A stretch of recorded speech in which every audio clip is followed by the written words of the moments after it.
Marriages and relationships, the gift of union between two souls, so deep and personal with one another, but sometimes you find out too much, like in this piece, Unwanted.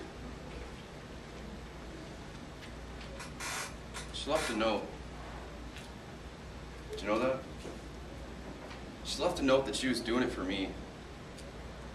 For me, because she knew I didn't want her anymore. What's horrible is it was true. I didn't want her. I was ready to walk away and she knew it. I was gonna wash my hands of the whole thing, find some sane girl. Someone who didn't play mind games all the time. Someone who didn't question my every motive. Someone who didn't scare me. You know, there were times I was actually afraid she might kill me. My own wife. I was afraid she might poison the milk or stick me with a steak knife in the middle of the night. Honest to God, I was afraid to go to sleep. Sometimes I think the only reason she did it, she knew this would hurt more. This would stay with me.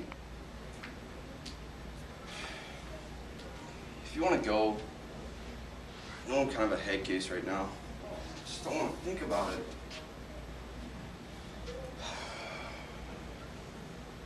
I keep seeing her in that pool of blood. The way I found her. The wrists. It was all over her nightgown. The one I bought her for Christmas. Her eyes were all glassy like you see in the movies. Like a dead fish. Like a dead fish with its wrists.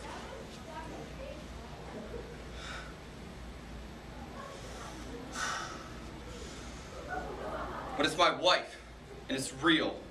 And I can't get that picture out of my head. I want it to go away. I want it to go away like a bad dream. But it hasn't yet.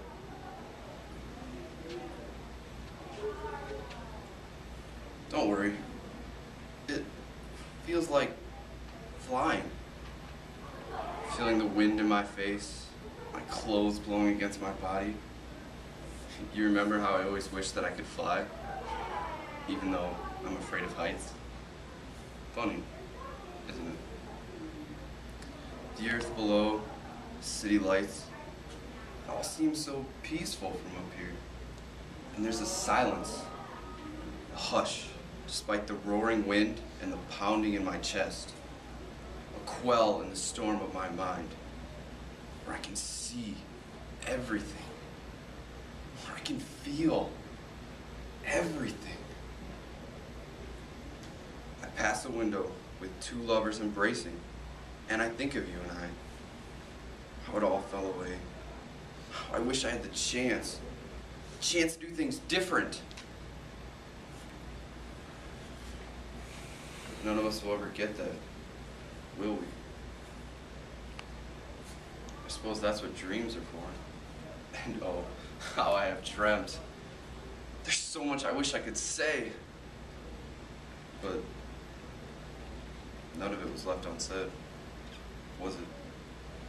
So much I wish I could express, but I've already understood, and in the end, it didn't change anything. I reach out and I feel the nothing of the world, and it screams inside of me.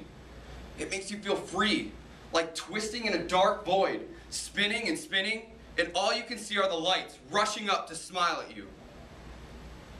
Flying and falling. Is there a difference?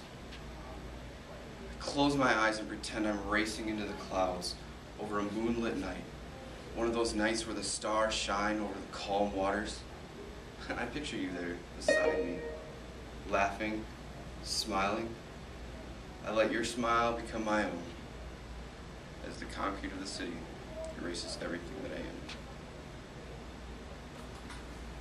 Suicide often leaves family members and friends left lost and confused, wondering what went wrong. This is shown in a poem by Judy Gear. I walk down the aisle, all alone. No one's there, they all went home. I see the coffin, I see your face. How could you do such a disgrace? I can't hear your voice and I can't speak your name. This doesn't feel like before. It doesn't feel the same. I don't understand. I can't contemplate. All I do is feel so much misery and hate. Why did you leave me? Why did you die? Was it to waste my time or to watch me cry? How could this be better? How can I remain when every breath I take causes so much pain? As the day goes by, I have to watch my loved ones cry just because you couldn't stand to live, that you had to die.